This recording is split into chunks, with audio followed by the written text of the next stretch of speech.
네, 합격하는 입사지원서 작성법. 오늘 강의를 진행하게 될 강사 홍재미나입니다. 반갑습니다. 인사드리겠습니다. 네, 저는 현재 커리어 코치로서 일을 하면서 진로 고민을 하시거나 직업 선택을 하시거나 또 취업 준비를 하시는 분들을 강의하고 컨설팅하고 상담하는 일을 하고 있습니다. 누구에게나 일이라고 하는 것은 돈을 번다는 경제적 의미도 매우 크지만요. 그 외에도 사회적 활동을 하고 또 본인의 어떤 가치를 드러낸다라고 하는 측면에서 매우 중요합니다.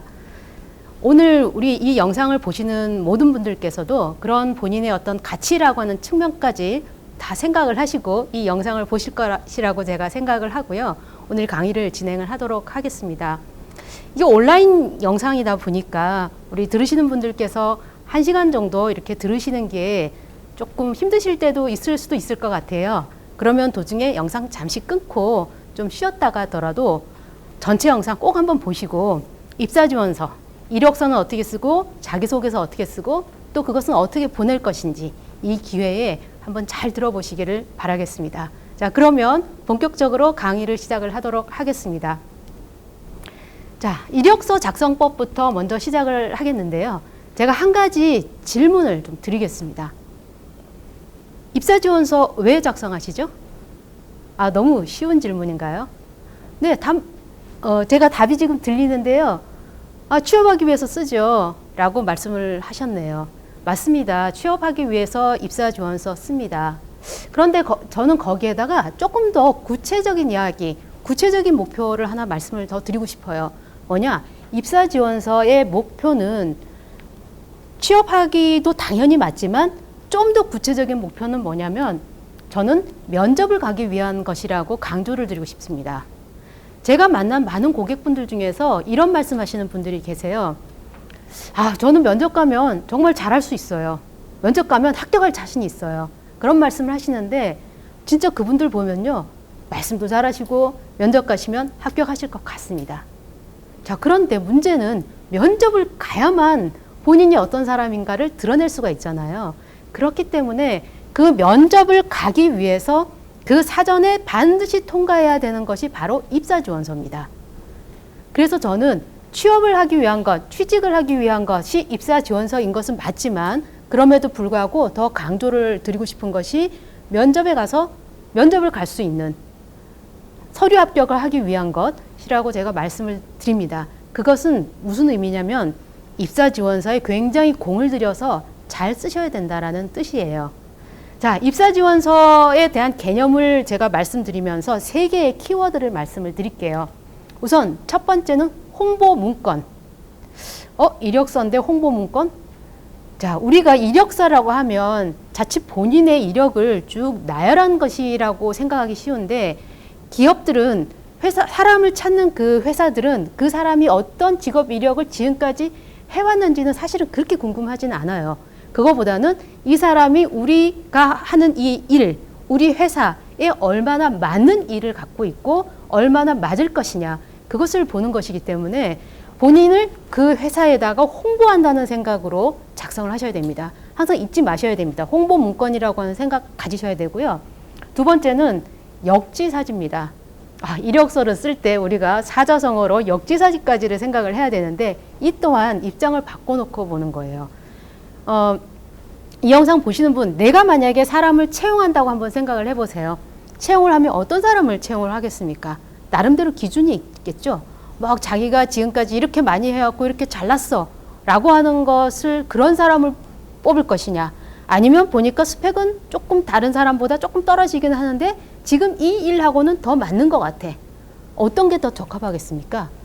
그래서 그 기업의 입장에서 우리의 직무와 우리 회사에 더 잘 준비되어 있는 사람이 누군가, 우리에게 더 잘 준비된 듯한 서류를 보낸 사람이 누군가, 기업 입장에서 보는 것, 이게 바로 역지사지라고 말씀을 제가 드리고요.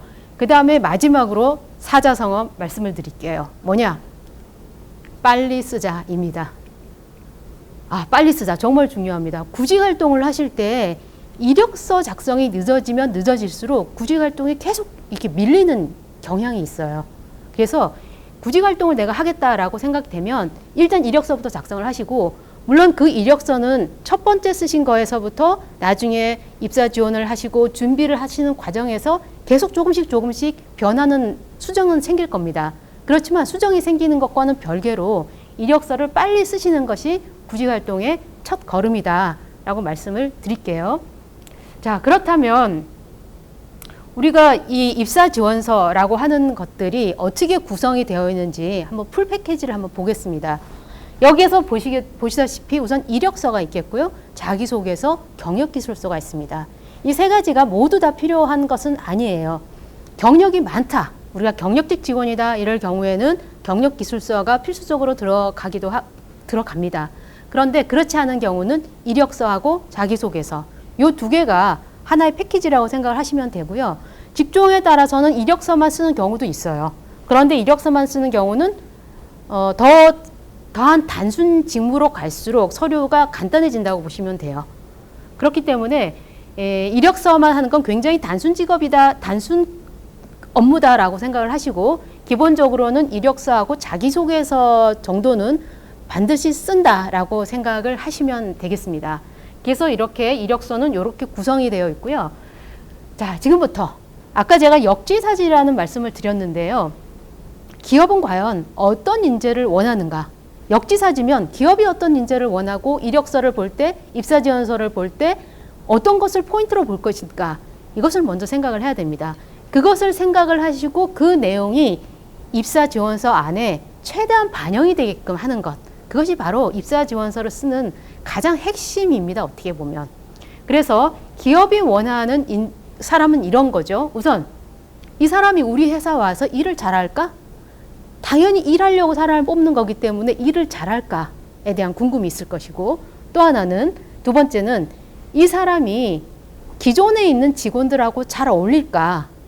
자, 우리가 퇴사를 하고 여러 가지 회사 내에서 일어나는 여러 가지 문제들 중에는 사실은 조직 내 관계 갈등의 경우가 되게 많아요. 그러다 보니까 회사들은 이 사람이 와서 기존에 있는 사람들하고 있던 사람들하고 잘 어울릴까도 사실은 궁금해 할 수밖에 없습니다. 그리고 세 번째는 이 사람이 오래 일할까? 장기 근속을 할까? 정규직 직원을 뽑는다고 한다면 장기로 근속을 할 사람을 뽑을 거고요. 계약직으로 뽑는다 하더라도 계약 기간은 다 준수하기를, 계약 기간 동안에는 다 일하기를 누구나 원해요. 기업도 사람을 채용을 했는데 금방 그만두면은 그 다시 사람 뽑고 하는 거 굉장히 스트레스거든요. 그래서 일을 잘할까, 기존의 사람들과 잘 어울릴까, 그리고 오래 일할까. 이것을 보고 싶어 합니다.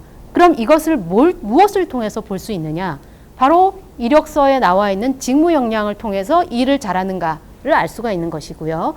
그 다음에 이 사람의 태도라든가 이 사람의 원만한 인성이라든가 조직 적응력 이런 것들을 통해서 기존의 인력들과 어울릴 수 있는지를 판단을 하게 됩니다. 이 사안은 아무래도 이력서 내용보다는 자기소개서 그리고 면접에 가서 더 많이 두드러질 겁니다. 그래서 아까 이력서라고 하는 거는 뭐라 그럴까요? 좀 객관적인 서술이기 때문에 있었던 사실들을 그대로 쓰니까 본인의 어떤 의지라든가 본인의 열정이라든가 이런 것들은 사실 표현하기가 조금 어려운 부분이 있습니다. 그래서 그런 부분을 잘 보완을 하는 것이 자기소개서라고 보시면 돼요.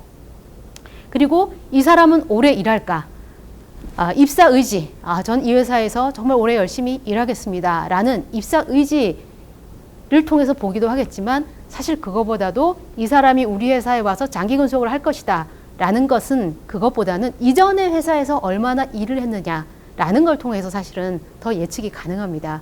그래서 이력서를 쓰실 때도 자기 경력이, 자신의 경력이 얼마나 어떤 회사에서 얼마나 일을 했고 또 어떤 회사에서는 뭐 일을 너무 조금 했는데 이것은 이력서에 쓸 것인지 말 것인지 이런 것들도 굉장히 전략적으로 사실은 선택을 하실 수가 있습니다. 자, 이렇게 해서 기업과 직무에 적합한 사람을 뽑겠다라고 하는 게 기업의 의지고 여러분들께서는 그것에 최대한 맞도록 서류를 작성하는 것 그것이 이제 구직자로서의 할 일이 되겠죠. 자, 그래서 제가 맞춤형 이력서라고 하는 표현을 썼습니다. 맞춤형 이력서, 그 기업, 그 직무에 맞춰서 썼다라는 의미로 맞춤형 이력서라고 표현을 했는데 그러면 이 맞춤형 이력서에는 어떤 내용이 들어가고 어떤 내용을 통해서 맞춤형인지를 보여준다고 한다면 바로 이 세 개의 원이에요.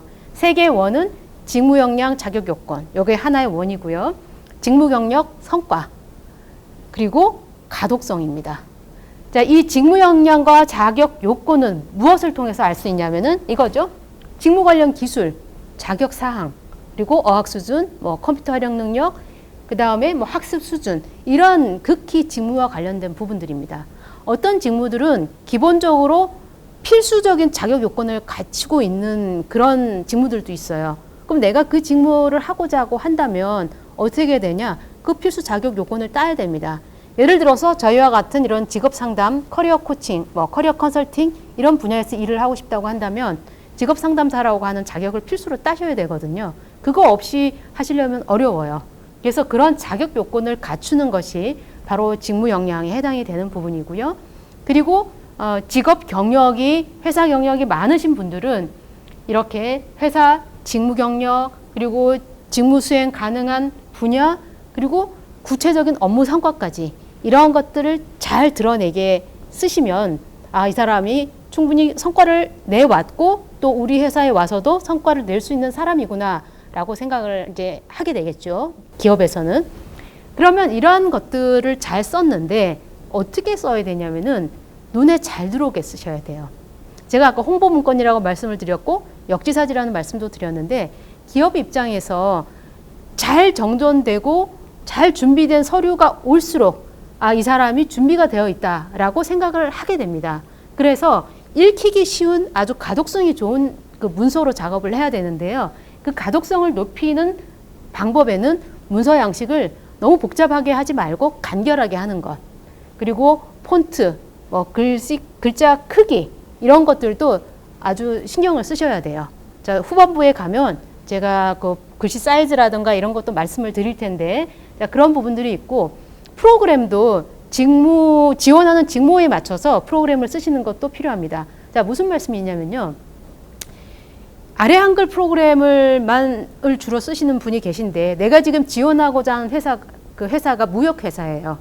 해외랑 거래하는 무역회사라고 칩시다. 자, 우리가 MS 오피스는 다들 회사에서 기본으로 쓰는데 아래 한글 프로그램은 없을 수도 있어요. 그런데 해외랑 특히 거래를 하는 이런 무역회사 같은 경우는 해외랑은 호환성 문제 때문에 반드시 MS 오피스, MS 워드를 사용을 합니다. 그런데 이런 회사에다가 내가 아래 한글 프로그램으로 이렇게 보낸다? 그러면 뭐 어떻게 해서 뷰어를 쓴다던가 볼 수도 있지만은 또 프로그램이 없어서 못 볼 수도 있고 또 뭐라 그럴까? 뭔가 준비가 안 된 듯한 그런 느낌을 받으실 수도 있거든요. 그래서 내가 그런 회사에 지원을 한다라고 한다면은 MS 워드로 딱 작성을 해서 보내시고 혹은 내가 MS 워드가 없다라고 한다면 아래 한글로 작성을 하신 다음에도 PDF로 바꿔가지고 받으시는 쪽에서 문제없이 볼 수 있게끔 하는 것. 이런 것들이 지원하는 직무에 맞는 혹은 지원하는 회사에 맞는 프로그램이라고 할 수가 있고요. 또 뭐 디자인 회사라던가 이런 경우는 본인의 어떤 시각적으로 보여줄 수 있는 여러 가지 요소들이 있을 수 있어요. 그럴 경우에는 그런 어떤 워드 프로그램으로는 조금 부족할 수도 있거든요. 그럴 때는 뭐 파워포인트를 쓴다던가 이런 여러 가지 좀 지원하는 직무에 맞춰서 프로그램도 적절하게 사용을 할 수가 있습니다. 자, 그러면 이력서의 이제 몇 가지 형태에 대해서 말씀을 드릴게요. 이력서 하면은 크게 지정된 양식과 자유 양식, 즉 내가 만드는 양식 이렇게 크게 두 가지라고 보시면 됩니다. 지정된 양식에서는 또 한 번 두 가지로 나눠볼게요. 지정된 양식은 이 회사가 자기 고유의 양식을 갖고 있어요. 그래서 홈페이지를 갔더니만 혹은 입채용 공고를 봤더니만 이 문서를 다운받아서 거기에다가 작성해서 내십시오 하는 경우가 있습니다. 그게 지정된 양식입니다. 본다면 이 왼편에 있는 것 같은 이런 이력서라고 보시면 되고요. 그리고 회사가 규모가 조금 있는 경우에는 뭐 중견기업이라든가 그 이상의 경우에는 본인들이 홈페이지에다가 아예 그 링크 뭐라고 했죠? 그 채용할 수 있는 그 시스템을 만들어서 그 안에서 온라인상에서 이렇게 입력을 하게끔 해놓은 데들도 있어요. 그런 경우가 이 오른쪽에 해당이 되겠습니다. 그래서 지정된 양식이라고 해도 이렇게 다운받아서 쓸 수 있는 양식과 그 다음에 온라인상으로 지원할 수 있는 이런 양식이 있는데 이 지정된 양식은 사실 구직자 입장에서는 할 수 있는 게 별로 없습니다. 그냥 거기에 있는 내용을 최대한 채우는 게 제일 중요해요. 그래서 보면 너무 채워야 될 칸이 많다 보니까 그래서 요즘 구직자들이 자격증을 딴다, 뭘 한다 이렇게 막 스펙을 갖추기 위해서 되게 노력하는 면이 좀 있는 것 같아요.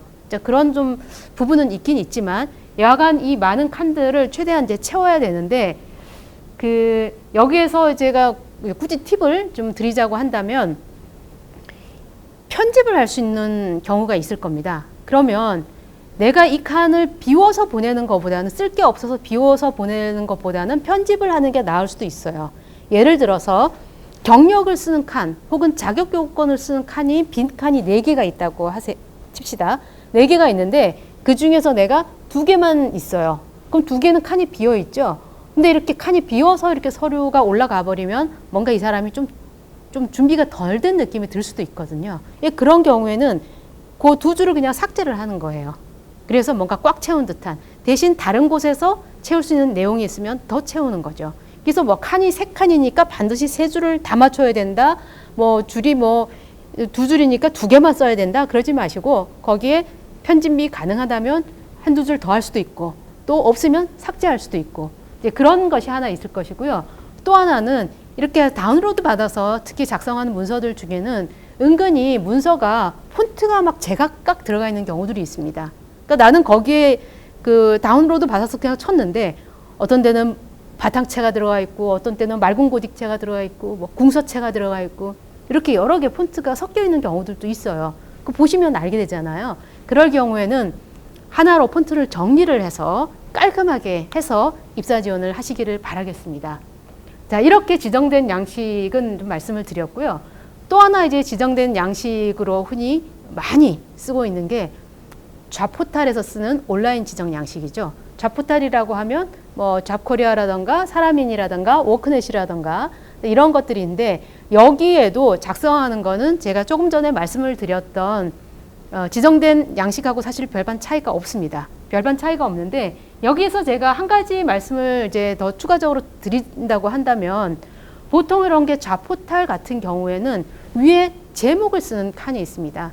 그 제목을 잘 쓰셔서 본인을 잘 표현, 본인이 어떤 어떤 직업 능력을 갖고 있고 어떤 의지를 갖고 있는지 이것을 잘 표현할 수 있는 제목을 고민해서 쓰시는 게 저는 참 중요한 것 같고요.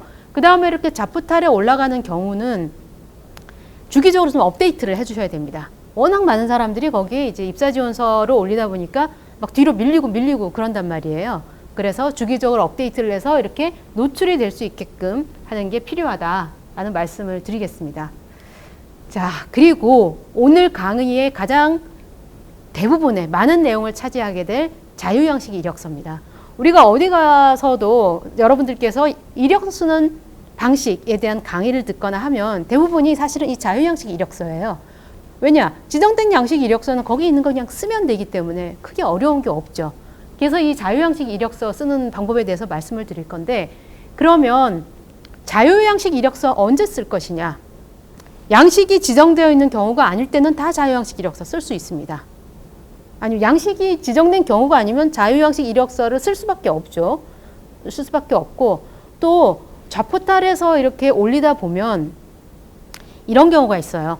온라인 입사 지원만 받겠다라고 하는 회사가 있고 또는 그 밑에 인사 담당자 채용 그 메일을 올려놓고서 여기로 보내도 된다. 여기에 자기의 이력서를 보내도 된다라는 경우가 있습니다. 그럴 때는 저는 본인만의 이력서를 작성을 해서 메일로 보내실 것을 저는 추천을 드립니다. 왜냐하면요. 자유양식 이력서의 가장 큰 특징은 이거예요.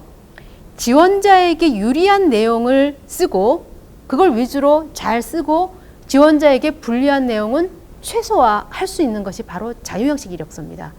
우리가 지원자 입장에서 대표적으로 불리한 내용이 뭐냐면 나이 같은 것들이겠죠. 그럼 나이 같은 것들을 지정된 양식이라고 한다면 제일 앞단에 써야 되는 경우가 사실 대부분일 거예요.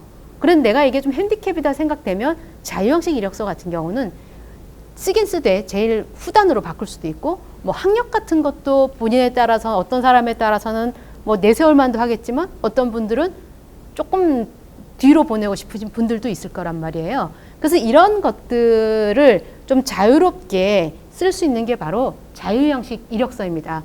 그리고 이제 이력서를 쓰실 때, 이력서나 뭐 자기소개서 포함해서 입사지원서를 쓰실 때는 일단 거짓말을 쓰시면 안 됩니다.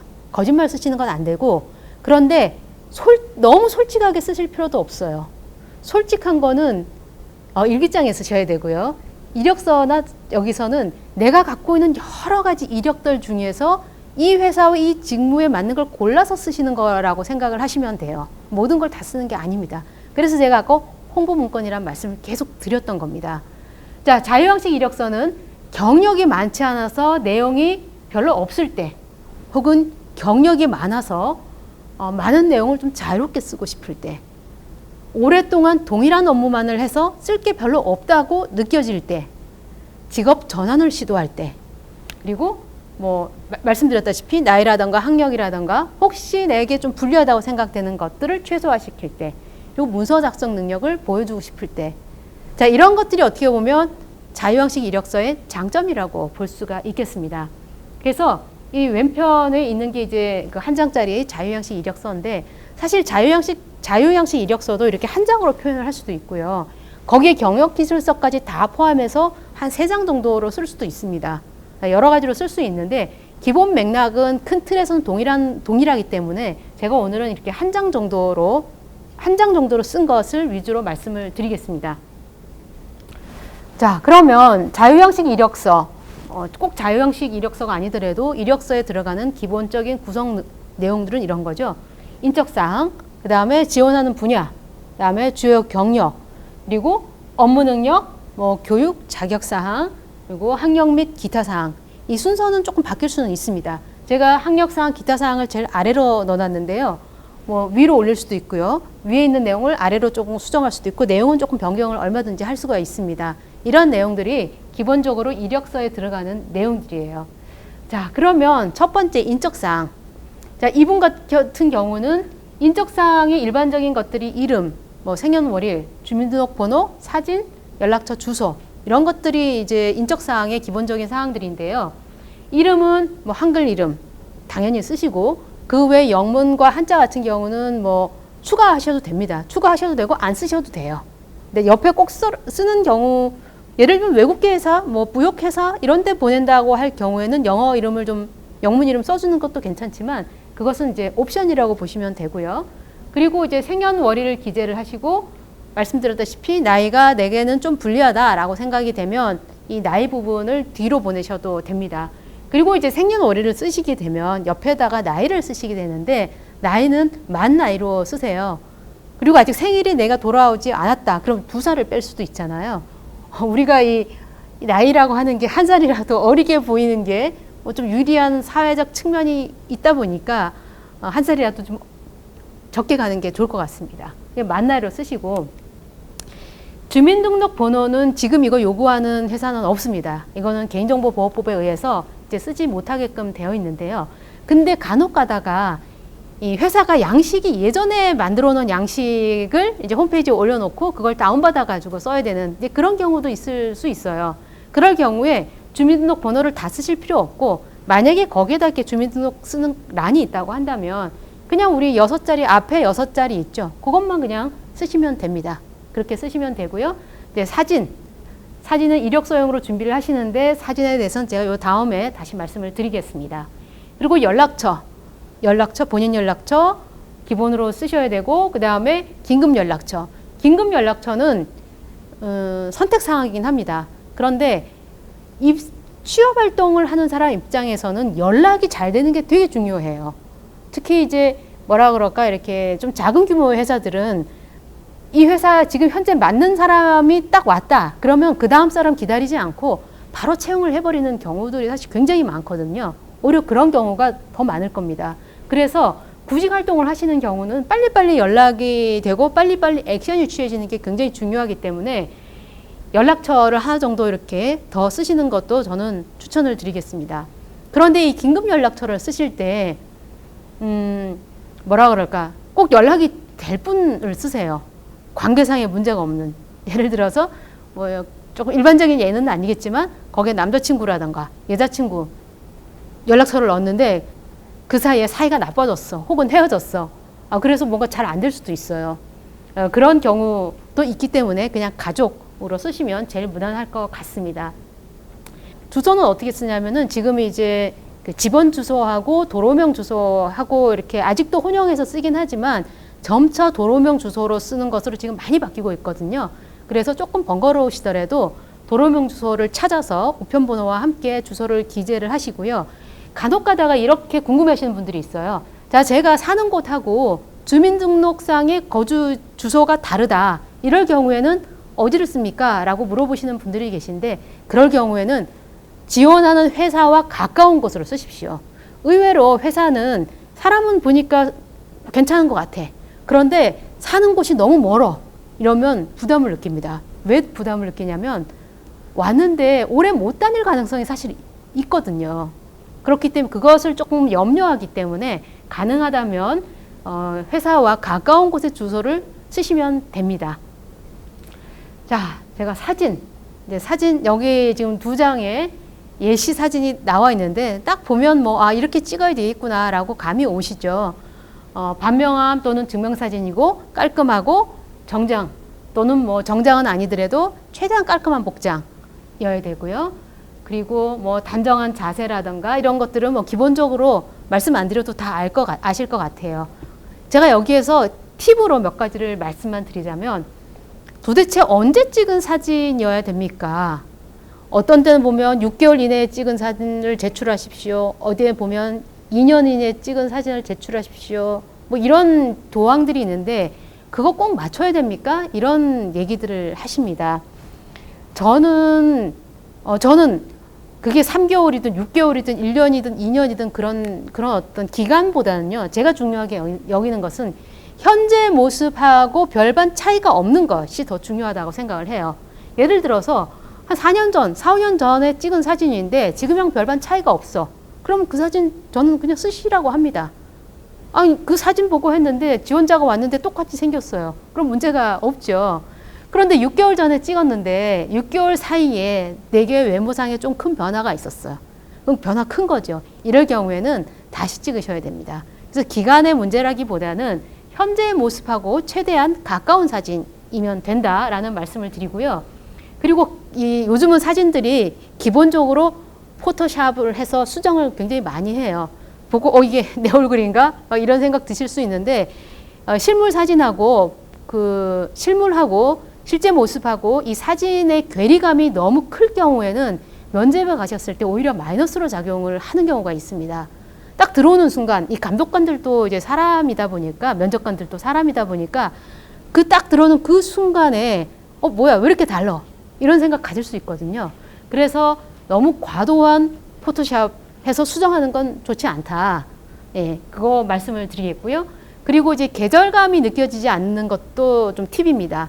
지금 여름이라고 해서 반팔로 이렇게 옷을 찍어 놓으면 우리가 구직 활동을 늘 여름에만 하는 것이 아니기 때문에 계절이 얼마든지 바뀔 수 있잖아요. 예, 그렇기 때문에 계절감이 느껴지지 않는 복장으로 찍으시길 바라고요. 그 다음에 파일을 꼭 받으십시오. 요즘은 기본적으로 파일 다 줍니다. 파일 다 주는데 간혹 가다가 옵션으로서 파일을 받으려면 비용을 더 이렇게 청구하는 경우도 있어요. 그럴 경우에는 돈 더 내시고 파일 받으셔야 됩니다. 요즘 입사 지원이 다 온라인으로 이루어지기 때문에 반드시 파일이 필요합니다. 그리고 이제 이 이력서에 사진을 꼭 붙여야 되냐라는 이제 생각도 하실 수 있는데 요즘 블라인드 채용이라고 해서 이력서에 사진, 그 다음에 나이 이런 것들을 다 배제하고 이루어지는 사실 채용도 있어요. 이런 것들도 이제 일정 정도 증가 추세이긴 한데 그럼에도 불구하고 많은 기업에서는 이 사진이 부착되어 있는 이력서를 선호를 하고 있습니다. 그렇기 때문에 구직자 입장에서는 지금 블라인드 채용이니까 너네 왜 사진 요구해? 라고 요구할 수는 없어요. 그게 아직 완전히 주민등록번호 기재하는 게 금지된 것처럼 그렇게 완전히 이렇게 금지된 게 아니기 때문에 사진은 기본적으로 낸다라고 생각을 하시면 될 것 같습니다. 자, 그 다음에 구성 항목 두 번째 중에서 지원 분야와 주요 경력이 되겠습니다. 자, 지원 분야는 채용 공고에 나와 있는 구인 분야를 확인해서 그 단어를 그대로 쓰시면 돼요. 지원 분야에 채용 공고에 경영 지원이라고 나와 있는데 거기에 내가 영업관리 이렇게 쓰시면 당연히 안 되겠죠. 그래서 채용 공고에 나와 있는 구인 분야를 확인하시고 그 단어를 그대로 쓰시면 되고요. 그 다음에 경력을 쓰실 때는 최신 순에서부터 예전 거 순으로 쭉 기재를 하시면 돼요. 그래서 가장 최근에 했던 일이 내가 지금 지원하는 회사의 업무와 관련성이 아무래도 제일 높기 때문에 그래서 최신 순서부터 오래전 걸로 기재를 하시고요.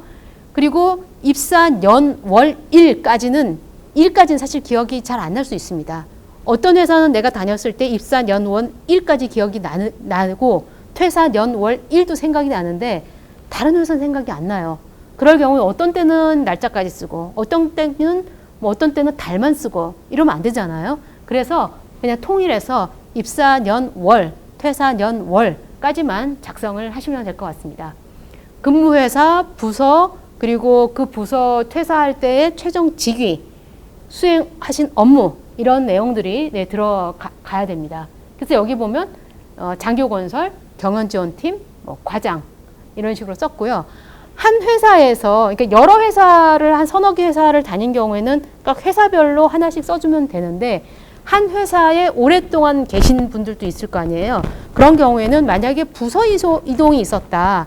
그러면 그 부서 이동을 마치 우리가 다른 회사를 간 듯한 그런 관점에서 부서 이동 혹은 정확하게는 업무 전환, 업무의 변경 같은 게 있었을 경우에는 거기에 맞춰서 이력서를 작성을 해주시면 됩니다. 네, 그렇게 해주시면 되고요. 그 다음에 이제 경력이 내가 다니다 보니까 막 수개월 정도의 짧은 경력이 있는데 이거는 써야 되나요? 말아야 되나요?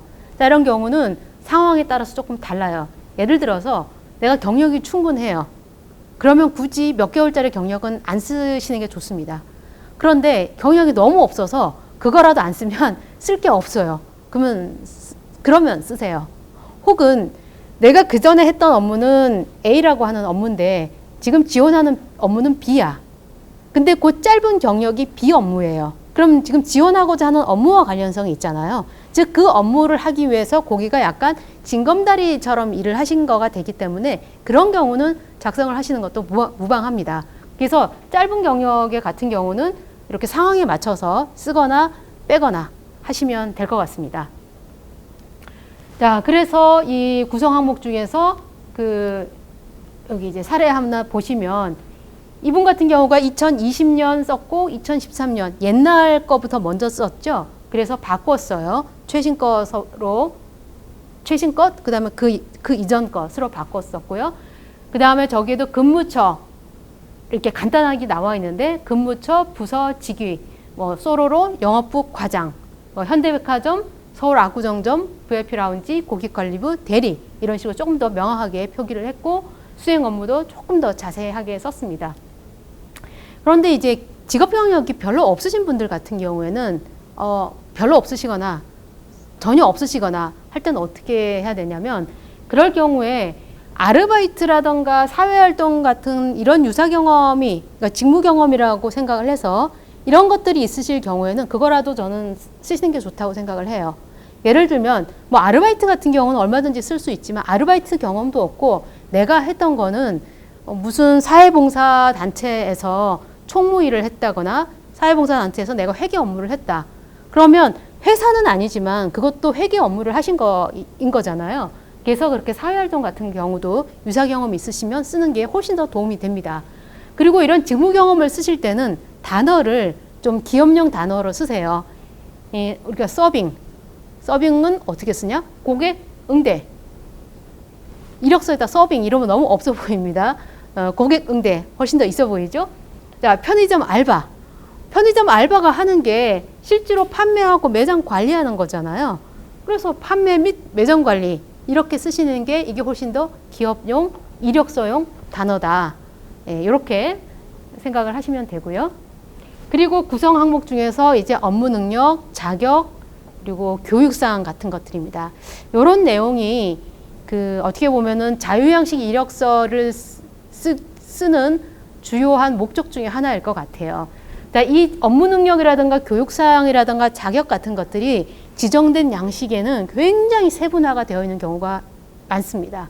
그래서 그거 하나하나 채우다 보면은 너무 쓸 게 없는 그런 상황도 있는데 자유형식 이력서에서는 이런 것들을 나에게 맞춰서 쓰시면 돼요.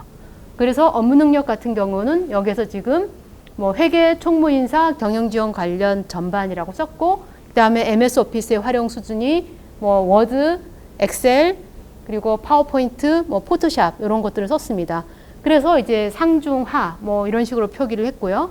그 다음에 회계 프로그램에서는 더전 회계 프로그램을 잘 쓴다, 능숙하게 쓴다라는 거 표기를 했고, 그리고 뭐 간단한 영어 이메일 작성을 할 수 있다 이런 내용을 업무 내용에 썼습니다. 근데 이런 것들이 보통 이제 지정된 양식에 보면 뭐 반드시 상중하로 쓰십시오, 아니면 영어 같은 경우는 뭐 점수를 쓰십시오 이렇게 나와 있거든요. 내가 영어를 조금 하긴 하는데 시험을 안 봐서 점수 없을 수도 있거든요. 그래서 그런 것들을 좀 자유롭게 이렇게 표현할 수 있는 게 바로 이러한 자유형식 이력서다라고 보시면 되고요. 그 다음에 교육사항하고 이제 자격사항입니다. 교육사항은 내가 어떤 학원에서 어느 기간에 무엇을 공부를 했는지를 쓰시면 됩니다. 제가 이게 교육사항 같은 거를 가급적인 이력서에 좀 넣는 편이에요. 왜 그러냐면요. 경력 단절이 있으셨다던가 아니면 직업 전환을 하신다던가 하시는 분들 중에는 그 회사 경력이 사실 좀 부족한 분들이 많이 있어요. 그런데 회사 경력이 좀 부족한 것을 그래도 보완할 수 있는 게 뭐냐면, 내가 그 관련 업무에 대한 경력은 조금 부족하지만 그것을 하기 위해서 준비를 이만큼 했다라는 것을 보여주셔야 됩니다. 그 보여주는 게 바로 이런 교육사항이 되거든요. 그래서 어떤 직업훈련을 받으시거나 이런 것들이기 때문에 그 내가 직무 경험이, 회사 경험이 좀 부족하시는 그런 경우는 필요한 교육들을 좀 받으셔가지고 뭐 내일 배움 카드라던가 여러 가지 국비 활용 그 훈련 제도를 활용을 하셔가지고 이런 교육사항을 좀 만드셔서 그런 것들을 이력서에 좀 잘 적으시길 바라겠습니다. 그리고 이제 자격사항, 뭐 전산회계 2급, 그 다음에 취득한 날짜, 그 다음에 한국세무사에 이렇게 발행처, 그 다음에 운전면허, 뭐 이런 식으로 적었습니다. 운전면허는 적어야 되나요? 말아야 되나요? 요즘 운전면허 다 있는데, 쓸 게 아무것도 없다 그러면 뭐 쓸 수도 있겠죠.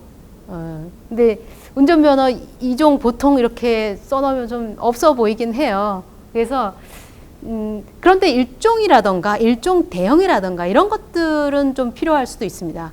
예, 이런 것들은 뭐 적어 놓으면 예를 들면 물류회사라던가 회사 사정학에 따라서 운전을 해야 될 수도 있거든요.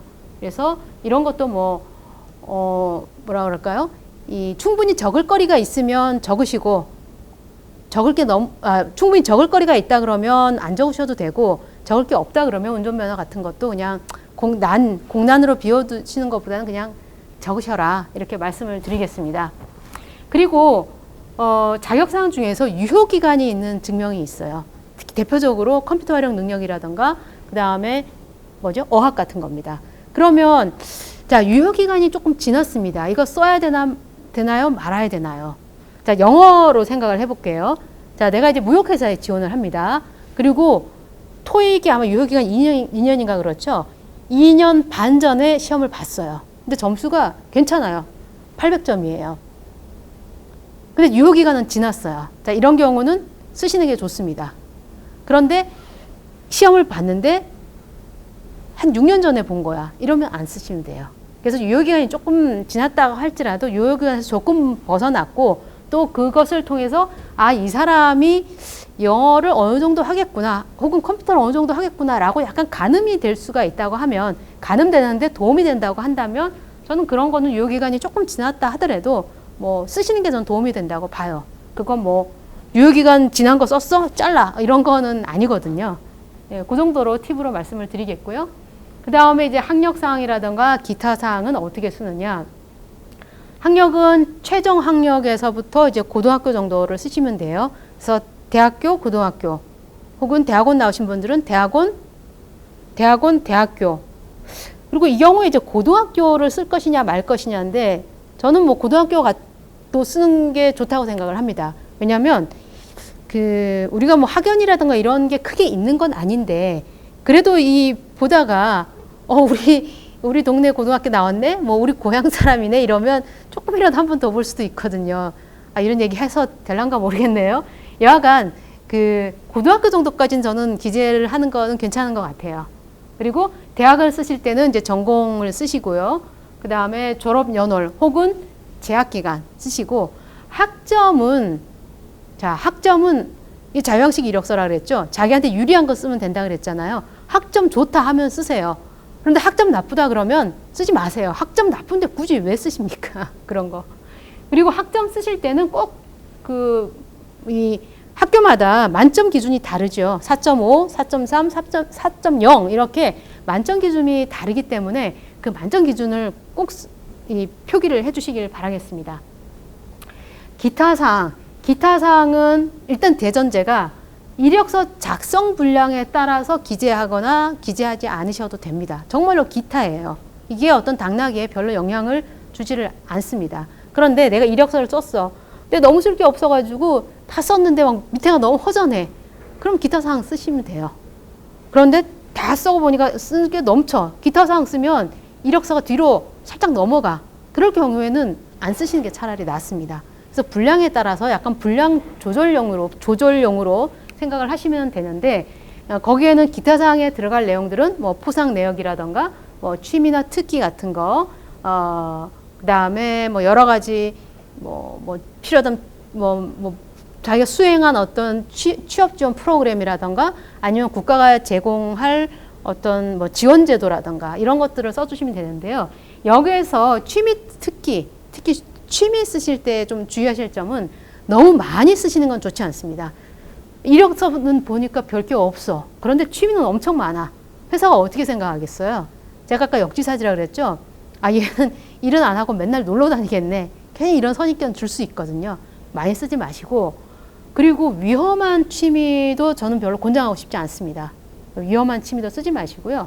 혹시 도움이 되는 취미라면 좋죠. 직무에. 예를 들어서 내가 지금 뭐 조직관리 동호회를 구성해서 내가 거기에서 뭐 그걸 리더를 하고 있다던가 뭐 그런 거 정도는 쓰시는 게 좋은 그런 취미이자 사회적 활동인 것 같습니다. 이렇게 학력 및 기타 사항을 말씀을 드렸고요. 이제 그 기본적인 구성 요소에 대해서는 제가 다 말씀을 드렸는데, 소소한 주의점 몇 가지 말씀을 드릴게요. SNS 주소를 요즘은 기재를 하는 경우도 있습니다. 요구를 하는 경우도 있고. 그럼 SNS 주소를 기재를 해야 될까요? 말아야 될까요?는 이건 본인이 판단하시면 되는데, 내가 이 SNS의 활동이 나한테 직무에 도움이 되는 뭔가를 내가 하나 SNS를 하고 있다. 그런 경우에는 저는 표기하시는 것도 괜찮은 것 같아요. 그러고 만약에 표기를 꼭 하라고 하는 곳이 있다고 한다면 내가 하나를 표기하고 그 SNS의 내용을 좀 정리를 하셔야 됩니다. 인사 담당자가 와서 봤더니만 그 SNS 안에 막 되게 이상한 포스팅들이 많아. 민감하거나 그런 게 있을 경우에는 그 안 쓴 것만도 못 하거든요. 그래서 쓸 경우에는 반드시 그 SNS의 내용을 정리를 하셔라 라는 말씀을 드리겠고요. 그 다음에 메일 주소도 인사 담당자가 알아보기 쉬운 좀 메일 주소를 사용을 하셔야 됩니다. 대표적인 게 지금 두 가지를 제가 썼는데요.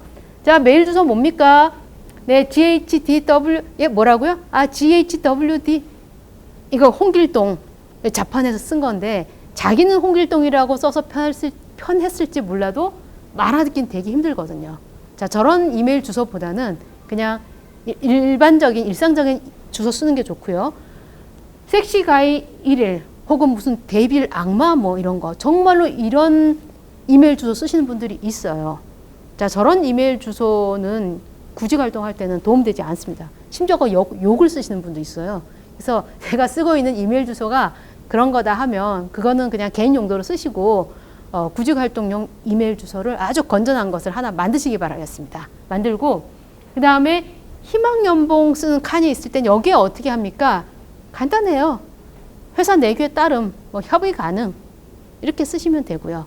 그리고 팁 하나 드린다면, 가급적 저는 혹시 반드시라고 말씀을 드리고 싶은데, 종이로 꼭 출력을 하셔서 보세요. 종이로 출력을 해서 보시면 눈에 보이지 않은 오타가 보이기도 하고요. 아니, 선이 똑바로던 것 같은데 출력해서 보니까 선이 삐뚤빼뚤한다던가 이런 것들이 눈에 보입니다. 그래서 꼭 출력해가지고 마지막에 점검을 하시고, 그리고 나서 문서를 최종 완성하시는 것. 이게 문서의 완성도를 높이는 아주 굉장히 중요한 방법 중에 하나입니다.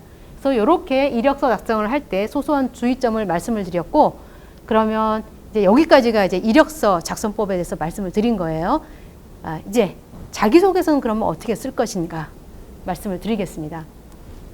자기소개서는 내가 지금 지원하려는 회사와 직무에 대해서 내가 적합하다라는 것을 이제 주장하는 거죠. 이 자기소개서도. 그리고 이력서에 있는 그 내용을 증빙하는 그런 역할이라고 보시면 되겠습니다. 그래서 자기소개서는 이런 내용들이 들어갑니다. 직무 역량, 직무 준비 정도, 직업관, 성격, 직업 동기, 입사 후 포부, 성장 배경과 학창 시절 이런 것들. 이것이 다 들어간다는 건 아니고요. 이런 내용들이 일반적으로 자기소개서에 들어가고, 이 중에서 그 자유형식일 경우에는 이 중에 몇 개를 뽑아서 몇 가지 항목으로만 쓰시면 되고, 또는 저런 것들이 그 지원된 양식에 지정된 양식이 아예 항목이 정해져 있는 경우도 있어요. 그래서 제가 항목들을 좀 폭넓게 여러 가지를 좀 담아본 거고요. 이 자기소개서를 쓰실 때는 반드시 자기 경험을 바탕으로 쓰셔야 됩니다. 간혹 가다가 다른 사람 경험을 끌어오거나 어디서 인터넷에 사례 찾아가지고 하시는 게 있는데, 읽어보면 이게 자기 사례인지 어디서 인용한 사례인지 이렇게 다 보여요. 그래서 사례가 좀 세련되지 못하더라도 그 자기 사례를 쓰시는 게 그게 훨씬 더 와닿습니다. 그래서 꼭 자기 사례를 좀 쓰실 것을 말씀을 드리고요. 자, 이력서와 자기소개서 중에서 무엇이 더 중요하냐? 굳이 말씀을 드린다 그러면 이력서가 더 중요해요. 그런데 자기소개서는 이력서가 다 담지 못한 것을 보완하는 겁니다. 그리고 신입일 경우에는 이력서에 쓸 내용이 상대적으로 부족하기 때문에 그땐 자기소개서가 중요성이 좀 더 높아지겠죠. 그런데 이 자기소개서에 아주 큰 어려움이 있는데요. 그 큰 어려움은 뭐냐면 바로 이거예요. 글씨가 많아가지고 잘 안 읽는다는 거예요. 글씨가 많아서 잘 안 읽히기 때문에 정말 눈에 좀 이렇게 탁탁 들어오게끔, 자기 내용도 당연히 중요하지만 이 사람이 뭘 썼는지를 탁탁 알아볼 수 있게끔, 눈에 들어오게끔 쓰는 것도 대단히 중요합니다. 그래서 어떻게 하면 눈에 들어오게끔 쓸 수 있느냐, 그건 제가 이 6가지를 중심으로 말씀을 드리겠고요. 자, 그 전에 자기소개서의 주요 항목, 주요 구성은 이런 식으로 되어 있습니다. 지원 동기, 성장 배경, 성격의 장단점, 직무 수행 스타일, 직무 역량, 경험, 성과, 입사 후 포부. 보통 그 회사가 가장 중점으로 보는 거는 지원 동기입니다. 근데 보통 이제 지원 동기 및 입사 후 포부를 가장 아랫단에서 쓰는 경우들이 많은데요. 요즘은 지원 동기를 제일 중요시 한다는 걸 알고 있다 보니까 아예 제일 처음에 쓰는 경우들도 있어요. 그래서 제가 그냥 제일 위로 올려놨습니다. 이거는 위일 수도 있고 아래일 수도 있는데 여하간 지원 동기를 회사가 제일 많이 본다라는 게 이제 키포인트고요. 우리가 자기소개서를 쓰실 때 늘 기억을 하셔야 될 것은 직무 위주로 항상 생각을 하셔야 된다라는 말씀을 드리겠습니다. 자, 읽히는 자기소개서, 제가 이 앞에서 6가지를 이제 장표를 보여드렸었는데 하나하나 좀 안내를 드리겠습니다. 우선 자신만의 사례로 작성을 해야 된다. 너무 중요한 거죠. 그래서 이거를, 이 자기소개서를 쓰실 경우에는 내가 지금까지 직무 경험을 한 것 중에서 이 기억에 남는 사례, 성과 사례를 한 2-3개 정도 미리 뽑아보시는 게 도움이 많이 됩니다. 그래서 내가 이렇게 어려웠던 문제 해결 상황이 있었는데 그때 내가 이렇게 해서 문제 해결을 했다. 그때 굉장히 성취감을 느꼈다. 그런 사례를 미리 2-3개를 뽑아놓고 이렇게 정리를 해 놓으시면 그게 이제 이력서에서 이 자기소개서를 쓰시는 데도 되게 도움이 되고요. 그리고 면접을 가셨을 때도 그게 굉장히 도움이 됩니다. 그래서 사례를 먼저 좀 뽑아보시고, 실패 사례 같은 경우에도 그 사례를 통해서 배운 점이 있어서 내가 변화가 있었다라고 한다면 그런 실패 사례도 저는 활용할 수 있다라고 생각이 돼요. 그리고 2번째, 간결한 문장. 이 자기소개서는 문장이 너무 유려하거나 너무 멋있거나 할 필요 없습니다. 특히 만연체를 길게 쓰거나 잘 안 들어오거든요. 그래서 그냥 간단하게, 간단 명료하게 쓰시면 되고요. 단어 너무 어려운 거 쓰실 필요 없고요. 진부한 고사성어라던가 영어 한자 같은 거, 미사여구 이런 거 쓰실 필요 없어요. 그런 거 전혀 생각지 마시고 그냥 내가 쓰고 싶은 얘기를 팩트 중심으로 해서 간결하게 쓴다 라고 생각을 하시면 되고요. 다만 너무 같은 내용 또는 같은 단어, 같은 게 반복은 되지 않게. 이게 같은 내용과 같은 단어가 반복이 되면 읽는 사람 입장에서 되게 좀 지루함을 느끼거든요. 그래서 같은 내용이나 같은 단어는 좀 반복되지 않도록 하셨으면 좋겠습니다.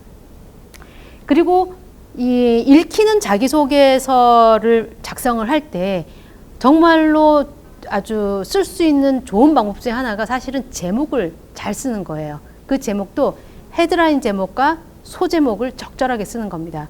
자, 이거는 어떤 거냐면은 요즘은 종이신문을 그렇게 많이 보지는 않는데 종이신문을 본다고 한번 생각을 해보십시오. 자, 종이신문을 보면 처음부터 시작을 해서 끝까지 그냥 쭉 내려가서 보시는 분들은 아마 별로 없으실 거예요. 처음에 딱 받아보면 탁탁 넘기면서 그 각 기사의 헤드라인을 쫙 보죠. 헤드라인 보다가 이 기사는 좀 더 봐야겠네 하면 그 다음에 그 기사 가서 더 들여다봐요. 그럼 그 기사는 그 안에 보면 또 소제목들이 있습니다. 그래서 이런 헤드라인과 제목들, 소제목들을 잘 활용을 한 게 그 기사거든요. 자기소개서가 약간 형식이 그렇다라고 보시면 돼요. 그래서 전하고자 하는 기본 메시지를 그 위에 제목으로, 큰 제목으로 선정을 하시고 그 다음에 소제목을 적절하게 잘 달아서 지원자를 파악할 수 있도록 작성을 하시는 게 아주 중요한 팁입니다. 그리고 네 번째, 분량. 분량은 어느 정도 될 것인가? 분량은 저는 A4 용지 한 장 정도가 제일 적당한 것 같아요. 그리고 많아도 한 장 반은 넘지 않도록 하십시오. 한 장이 제일 깔끔합니다. 그리고 글자 크기, 서체 같은 거. 본문은 폰트 9에서 한 11 정도 사이. 왜 제가 9에서 딱 10이라고 지정하지 않고 9에서 11 사이라고 말씀을 드렸냐면 제가 쭉 썼어요. 내가 쭉 썼는데 보니까 한 서너 줄 뒤로 넘어가요. 그럴 경우에는 폰트를 줄이는 겁니다. 사이즈를 9로 맞춰요. 그래서 한 장이 딱 들어가게 하고 다 썼는데 10으로 다 썼는데 이만큼 남어. 근데 도저히 더 쓸 내용이 없어. 그럼 폰트 사이즈를 키우세요. 11로. 그렇게 해서 어떻든 뭐라 그럴까 한 장 꽉 찬 한 장이 되게끔 작성하는 것. 이게 문서적 완성도가 제일 높아 보입니다. 그래서 제가 9에서 11이라고 말씀을 드렸고요. 그 다음에 그 출력해서 보기 쉽게 하시라라는 말씀을 드렸고 이렇게 문서를 잘 다듬어서 완성도를 높이면 구인자 입장에서는 이렇게 생각을 해요. 아, 이 사람이 컴퓨터를 그래도 좀 잘 다루나 보다 라고 생각을 하게 됩니다. 이렇게 이제 적당한 분량과 정성을 들여서 작성을 하시고 그 다음에 가급적이면은 직무 관련 위주로 항상 생각을 하셔서 작성을 하셔라. 뭐 아르바이트 경험이라던가 직무 경험이라던가 뭐 그런 내용. 제가 각 항목별 작성하는 방법에 대해서 말씀을 드릴 때 5번은 다시 한번 말씀을 드리겠습니다. 그리고 6번째는 회사와의 코드 맞추기인데 회사와의 코드 맞추기가 뭘까요? 라고 생각하실 수 있을 겁니다. 회사의 코드 맞추기는 이거예요. 내가 틀림없이 너네 회사에 지원한다 라는 것을 명확하게 보여주는 것을 말합니다. 자, 회사 입장에서도요.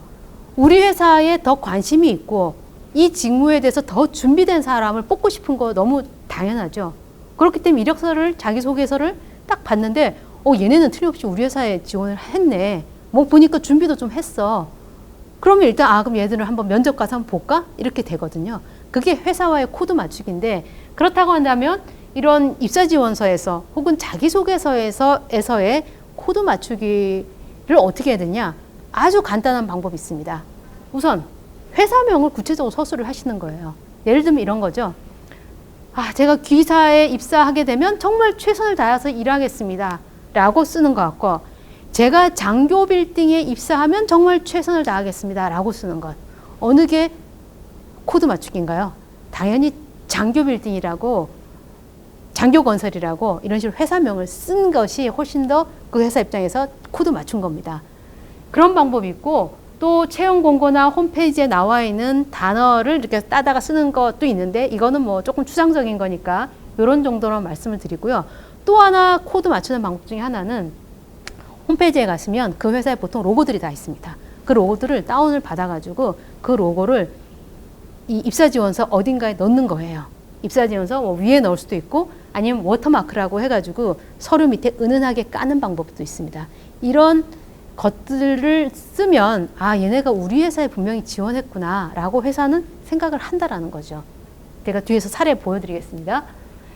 그래서 이제 각 항목별로 작성하는 내용을 말씀을 드리자면 지원 동기 및 입사 후 포부예요. 자, 위에 초심자의 열정으로 최선을 다하겠습니다. 이게 이제 소제목인 거고요. 이 지원 동기 및 입사 후 포부를 쓰실 때는 사실 많은 분들이 제일 어려워하시는 부분입니다. 왜 어려워하냐면 우리가 뭐 삼성전자라던가 현대자동차라던가 이런 데를 입사 지원한다. 그럼 입사 동기가 지원 동기가 굉장히 분명할 겁니다. 뭐 지원 동기 쓸 게 너무 많겠죠. 그런데 대부분의 경우는 그렇지 않은 이제 작은 회사들을 지원하시게 되는 경우에는 그 회사 이제 채용 공고를 쭉 보다가 이 회사가 보니까 내가 했던 직무하고 맞고 또 보니까 우리 집에서도 멀지도 않고 급여도 괜찮네. 사실 이런 이유에서 지원하시는 경우가 대부분이기 때문에 이 지원 동기 쓰시기를 되게 어려워하세요. 그래서 지원 동기를 쓰실 때는 일단 그 회사에 대해서 조사를 먼저 하십시오. 조사 홈페이지 가면 뭐 자세하게 나와 있죠. 홈페이지에 가면 그 회사의 뭐 연형이라던가 그 회사의 어떤 그 아이템, 주력하고 있는 아이템이라던가 그 회사가 앞으로 어떻게 하고자 하는 방향이라던가 이런 것들이 홈페이지에 가면 나와 있기 때문에 그런 것들을 잘 찾아내셔가지고 그리고 내 얘기하고 이렇게 엮어가지고 당신의 그 회사에서 보니까 지금 예를 들면 뭐 중국 시장으로 지금 굉장히 이렇게 발을 넓히고 있는 것 같은데 내가 지금 중국어도 이렇게 공부가 되어 있고 내가 특히 그 회사의 이 아이템에 정말 내가 관심이 많아서 준비를 지금까지 해왔다. 그러니까 이 준비한 것들을 너희 회사에서 쓰고 싶다. 이런 것들은 가서 그 홈페이지에 있는 회사 정보를 보고 쓴 거거든요. 그래서 지원 동기를 쓰실 때는 이렇게 사전 조사를 좀 먼저 하시고 쓰시기를 바랍니다. 그게 필요하고요. 그 다음에 이제 성격의 장단점을 쓰게 하는 경우가 많습니다. 거의 뭐 필수적으로 쓰는 경우들이 많은데 입사 지원서에서 성격의 장단점을 쓰실 때는 이거 하나만 기억을 하시면 돼요. 여러분들의 진짜 성격을 쓰시는 게 아닙니다. 진짜 성격 쓰라고 하는 게 아니고요. 지금 성격의 장단점을 쓰실 때 제일 먼저 생각하실 거는 그 업무 성격을 먼저 생각을 하세요. 그 업무를 잘 알기 위해 필요한 성격이 무엇이냐를 먼저 생각을 하시는 겁니다. 자, 회계 업무다. 그러면 이왕이면 좀 꼼꼼하고 인내심이 있고 성실하고 우리 회계 직무가 주는 그런 거 있죠. 숫자에 좀 강하고 이런 게 있고 영업직이다. 그러면 영업직에 맞는 뭐 목표지향적이고 활달하고 진취적이고 뭐 이런 업무가 요구하는 그런 성격들이 있습니다. 거기에 보면 여러 가지 성격이 있고 업무가 요구하는 여러 가지 성격이 있는데 개인의 성격도 여러 가지 성격이 있어요. 그럼 이 개인의 성격 중에서 그 업무와 맞는 성격들을 꺼내가지고 그 부분 위주로 쓰시는 거예요. 그래서 우리가 업무 수행에 직접적으로 불리한 성격 같은 경우는 아무리 자기 성격이라고 해도 쓰시면 안 돼요. 자, 영업직에 지원을 하는 사람이 저는 성격이 조금 내향적이고 소심한 면이 있어서 사람들을 만나면 처음에는 잘 어울리지 못하지만 나중에는 아주 굉장히 깊은 관계를 가집니다. 자, 영업직에 그렇게 쓰면 그 회사가 원하겠어요? 원하지 않아요. 설사 그렇다고 내가 성격이 그렇다고 할지라도 그럼 그런 성격은 쓰지 마시고 대신 이분이 분명히 그런 측면이 있습니다. 그런데 나의 어떤 측면이냐면 내가 목표를 한번 세우면 그 목표 달성을 위해서 굉장히 힘들더라도 끈기를 가지고 기어코 이루어내는 끈질김이 있어요. 이런 성격이다 하면 앞에 내향적이고 소심한 내용은 다 쳐버리고 제가 아까 너무 솔직하실 필요가 없다라고 한 게 이런 뜻입니다. 그 내용은 다 쳐버리고 대신 내가 굉장히 어떤 목표를 세우면 그것을 달성하기 위해서 끈기 있게 인내심 있게 해서 결국은 달성한다. 이 내용을 본인의 성격으로 쓰시는 겁니다. 그리고 성격의 단점은 사실은 웬만하면 뭐 꼭 적어야 되는 경우 거기서 적으라고 반드시 하는 경우가 아니면 굳이 쓰실 필요 없고 또 쓰는 경우에는 구체적으로 내가 이렇게 개선하겠다라는 내용까지를 쓰시면 됩니다. 여기서도 마찬가지로 제목을 맡은 바 업무는 밤새워서라도 하는 끈질김과 책임감이라고 소제목을 이제 달았죠. 자, 그 다음에 이제 직무 능력, 직무 경험 쓰는 건데 제가 아까 말씀드렸죠. 본인의 그런 성과 사례, 그런 문제 해결 사례를 한 두세 개 정도 미리 뽑아 놓으면 그 이력서 쓰실 때, 자기소개서 쓰실 때 활용할 수 있다라고 말씀을 드렸는데 그게 바로 이런 내용입니다.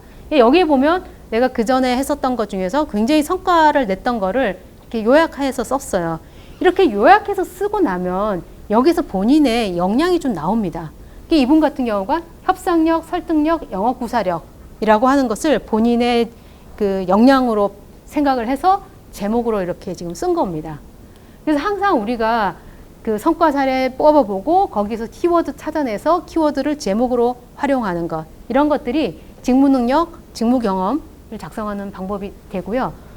마지막으로 항목 중에서는 학창 시절 및 성장 과정이 있는데, 이 학창 시절과 성장 과정을 쓰려고 했더니만 정말로 우리 아버지는 누구시고 엄마는 어떻고 우리 뭐 고향은 산이 좋고 물이 좋고 내가 그 몇 년 중에 몇째고, 이거 다 옛날식 방석입니다. 지금 이렇게 쓰지도 않고요. 그거 궁금해하는 사람들도 없어요.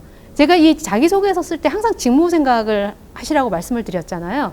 이게 뭐냐면 이 학창 시절 또는 성장 과정 중에서도 지금 내가 이 지원하는 직무에 관심을 가지게 된 어떤 배경이라던가 혹은 관련된 경험이라던가 그런 것을 학창 시절과 성장 과정에 작성을 하시는 겁니다. 예, 그렇게 쓰시면 되고요. 신입인 경우에는 이것을 써야 되겠지만은 뭐 경력직 같은 경우는 사실은 학창 시절이나 성장 과정은 쓸 필요 크게 없습니다. 그래서 이거는 제가 참고로는 올려놨는데, 그래서 지원하는 직무나 지원 회사에 관심을 가지게 된 배경이라던가 이런 것들 쓰시고, 혹시 그런 게 없다라고 하면 우리가 회사에서 요구되는 일반적인 역량들이 있어요. 뭐 성실성, 인내심, 리더십, 창의력 이런 것들이 일반적인 직장에서 보통 이렇게 요구되는 것들인데, 이제 그런 것들과 관련된 어떤 에피소드를 그러면 적으시는 것, 이제 그게 또 하나의 방법일 수가 있겠죠. 이렇게 해서 각 항목별로 다 작성을 하고 나면 이런 식의 이력서가 자기소개서가 만들어집니다. 위에 큰 제목으로 적었죠. 여객 서비스 넘버원을 향한 날개가 되기 위해 비장한 각오를 가지고 지원합니다. 라고 지금 큰 제목 달았고요. 그 다음에 여기에 보면 소제목으로 성장 과정, 새로운 도전 즐겨라, 직무 수행 준비, 기회를 놓치지 않는 능력, 그리고 입사 후 포부, 친절, 신속, 정확한 최고의 승무원, 이런 식으로 소제목을 다 달았고요. 지금 여기 이렇게 빨갛게 은은하게 이게 보이시나요? 이게 지금 화면상으로는 잘 안 보이실 수도 있을 것 같은데, 요 밑에 이게 지금 제가 아까 회사와의 코드 맞추기라고 아까 말씀을 드렸잖아요. 이 회사 로고를 이렇게 지금 밑에 은은하게 깔아 놓은 겁니다. 이런 게 회사의 코드 맞추기인 거고요. 그 다음에 여기 이제 제일 아래 문장 제가 그냥 읽어 드릴게요. 1964년 창립 이래 우리나라의 대표적인 항공 서비스 전문 기업인 땡땡 회사에서 일할 수만 있다면 저의 오랜 꿈과 노력이 이루어지는 것이라 자부하겠습니다. 자, 여기에서 이 땡땡 회사에 지금 지원을 하는데, 내가 귀사에서 일할 수 있다면 너무 좋겠습니다. 이렇게 쓰는 내용과 땡땡 회사가 언제 창립이 됐고 그 땡땡 회사가 우리나라에서 어떤 역할을 하고 있는데 내가 그 땡땡 회사에서 일할 수 있다면 너무 좋겠다. 이게 바로 회사의 코드 맞추기입니다. 이 한 줄 때문에 어떻게 보면은 취업이 되실 수도 있어요. 그래서 이런 것들을 여러분들이 소소한 듯 하지만 이런 것들을 자기소개서에서 잘 쓰시는 것, 이게 읽히는 자기소개서이기도 하면서 경쟁력 있는 자기소개서입니다. 지금까지 여러분들 정말 쉴 새 없이 쉼 없이 들으시느라고 정말 고생이 많으신데요. 이제 마지막으로 이렇게 잘 쓴 여러분들의 이력서를 보내야 되잖아요. 보낼 때 주의할 것을 말씀을 드리겠습니다. 우선 파일명 쓰실 때 파일명의 지원자, 문서명, 지원 분야, 날짜 이렇게 잘 표기해가지고 보내세요. 인사 담당자들은 되게 바빠요. 딱 받았는데 파일을 다운 받았는데 이렇게 딱 명기가 돼 있으면 본인들이 찾기가 너무 쉽습니다. 역지사지 제가 계속 말씀드렸죠. 그리고 메일을 보내실 때는 자, 이력서 갑니다 하고 보내실 게 아니라 거기에 간단하게 조금 편지를 좀 쓰십시오. 여기 있는 것처럼 안녕하십니까, 귀사에 이번에 지원하는 홍일동입니다.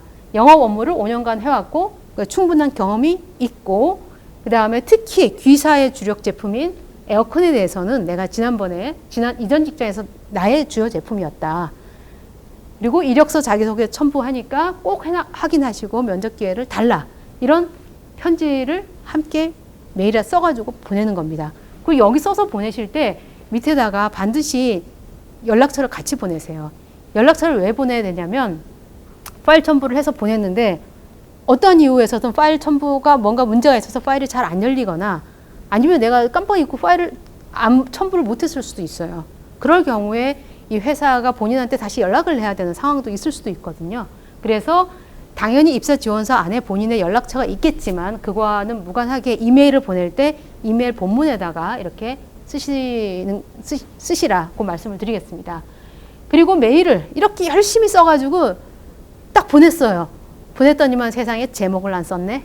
너무 긴장해서. 열심히 써가지고 딱 보냈어요. 보냈더니만 에그머니나 파일 첨부를 안 했네. 이런 경우 굉장히 많습니다. 그래서 제목 먼저 딱 쓰시고 파일 첨부 딱 해놓고 그리고 본문을 쓰시는 것. 이게 방법입니다. 이렇게 쓰시고요.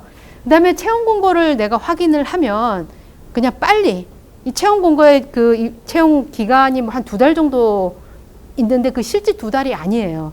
잡포탈 같은 데서 올릴 때 그냥 기본 세팅을 하는 게 그렇게인 것 뿐이지 실제로는 그 안에서 입사 괜찮은 사람 이미 들어오면 그냥 그걸로 실제로는 채용이 끝난 경우도 많습니다. 그래서 채용 공고를 보시게 되면 괜찮은 거, 이거는 지원할 만하다. 그러면은 빨리 그냥 지원을 하셔야 됩니다. 자, 많은 말씀을 드렸는데요. 잊지 마셔야 될 거 몇 가지만 다시 한번 말씀드리겠습니다. 입사 지원서는 나를 홍보하는 첫 번째 홍보 자료입니다. 그렇기 때문에 서류가 합격이 돼야만 면접을 가실 수 있잖아요. 그렇기 때문에 입사 지원서를 작성을 하실 때 정성을 들여야 된다라는 말씀을 드리고요. 회사는 일을 잘할 사람인지 그리고 조직에 잘 적응할 사람인지 그리고 오래 일할 사람인지를 이런 사람을 찾고 싶어 합니다. 이런 내용이 최대한 입사 지원서에 잘 반영이 되게끔 작성을 해야 된다. 그리고 입사 지원서는 작성하는 게 늦어질수록 구직 활동이 늦어지는 경향이 있기 때문에 가거나 빨리빨리 작성을 하셔야 된다. 준비를 하셔라. 무기입니다. 무기. 그리고 지원하는 내 회사에 맞춰서 그때그때 맞춰가 조금씩 바꾸어서 맞춤형 이력서로 만드시길 바란다. 이렇게 제가 5가지를 말씀을 드렸습니다.